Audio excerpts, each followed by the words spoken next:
What is going on, guys? So today I have an update for you on the SCX24 tracks. So I know a lot of you guys are super excited about this project. I am too. I'm really enjoying designing these, bringing you guys along with the process. So I'm going to go over some recent design changes that I made. Then we're going to dive into details about me selling these tracks for those of you interested in wanting to buy a complete set, as well as me distributing the STL files for this. So first things first, let's get into the design changes. I'm going to zoom in on my computer screen here. I know, not the perfect way to do this, but simple, quick, and easy. So, first things first, here's the new design compared to the old. You can see on the old design, the rear of it was straight, and that would cause issues for your rear track when you're driving forward. Tended to dig under the snow or whatever other soft material you were driving through. So what I did, I changed it. Now you have slopes on the front and rear. It seems to be working great so far. I'll show you it on the truck here itself. You can see front and rear do have slopes on it now. Just really helps with the approach angle when going forwards for the rear tracks or going in reverse for the front tracks. The next thing I changed here is the track. I have made these lugs deeper, the tread itself. That seems to help in the softer snow, as well as pretty much all around it's just helping. It helps pull against it more than dig into it and sink, so real happy with that. Not the final track design. I'm printing another one still to help from throwing the track off of the truck itself. Okay, so getting into selling these for you guys. I plan on putting together an Etsy page. I actually have one already, but there's nothing on it. So I'll be selling these in a full set of 4. Comes with spare parts. I'm thinking at least one extra of every single part. So if anything does break on you, you got a replacement. No one wants to be left, down, especially if they don't have access to a 3D printer or the files. So anyone who purchases a physical set of these, I will be more than willing to send the files over to, in case you want to print your own replacements. Alrighty, now what I am going to promote for you guys is if you have access to a 3D printer, you love building stuff yourself, definitely give these a shot. Print them out yourself, figure out how your printer handles all these materials. I think it's a blast to just DIY it and do it yourself. So I will be distributing these files on Thingiverse or Cults 3D or something like that. I'll be distributing them for free to you guys, to anyone who wants to try to make them. All I ask in return is that you shoot me either a picture or a video once they're assembled and how they run for you and how they work for you. I love any sort of feedback I can get. Hopefully by the end of next week or so, I'm hoping I can finalize my design here, put together a how to assemble video and everything like that, as well as get these up on Cults 3D for those of you who want to make them yourself. Now, the cons of the tracks. I'm going to be completely transparent with that. I'm on my 3rd motor in this truck. First motor was a stock one, second was an RGT crawler one. My buddy was driving it with the RGT motor. Might have been holding it wide open the whole 10 minutes he was driving it. I'm not quite sure, I wasn't paying attention, but I did fry an RGT motor with these tracks in about 20 degrees, 15-20 degrees was the temperature outside. So full disclosure, the brush motors are going to last less long with these tracks. Now, I'm considering converting this truck to brushless. I probably will in the near future, just to have a truck ready to go for the tracks that I don't have to worry about the motor burning up on. Just something to keep in mind if you were thinking about getting a set of these. And I believe that's about all I have for you now. So take a look at some of these running clips. Take a look at the clip showing the track coming off the carriage at the moment, which I am working on. And yeah, I appreciate you guys stopping by. Alrighty guys, so we're getting it crawling here.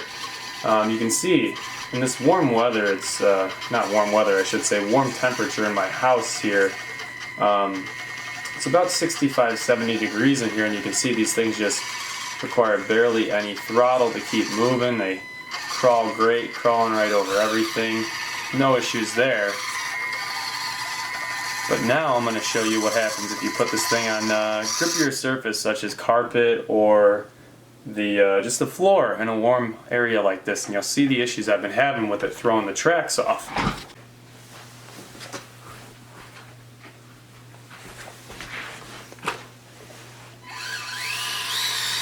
Alright, so you can see we're cruising around, no issues yet, but what I'm going to do is make some hard turns.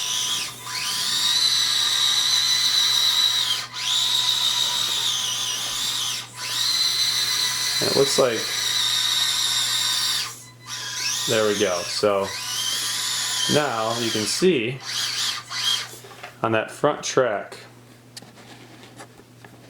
it has thrown it off the truck. So that's the issue I'm running into.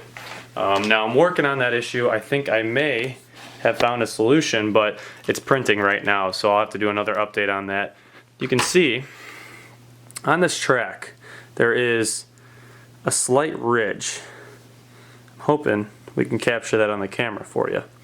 So there's a slight ridge there, you can see, but I don't think it's big enough. So what I did is I actually extended the ridge on each one of these cross treads, which the cog gear interacts with, and to see if that'll get them to stay on in this warmer weather, because I'm really happy with how these tracks are performing. The only issue I'm having is them being thrown off the chassis. So I'm really working on developing a track that's going to work in your temperatures from like 0 degrees all the way up until 80 degrees Fahrenheit or so.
So thanks for coming by. You saw the track come off there. You saw it crawl over my little obstacle board there. I'm gonna have more running videos for you guys once I straighten out the issues with these tracks here. I'm actually building like a snow crawler course right now, which I think is really cool. So hopefully on Saturday of this week, I will be able to put together another video showing some of the updates as well as the crawler course, and just showing you how these things perform. So thanks again for coming by. I really appreciate you guys watching. If you want to see more stuff like this, definitely subscribe. I will be designing a full trailer setup, I think, with skis and wheels. So this thing can tow that with the tracks or with the wheels on it. I think that'll be a pretty cool project. So stay tuned for more projects like this. I plan on making a lot more stuff for the SCX24 and a lot of other RC vehicles as well. So appreciate it again. Take it easy, guys.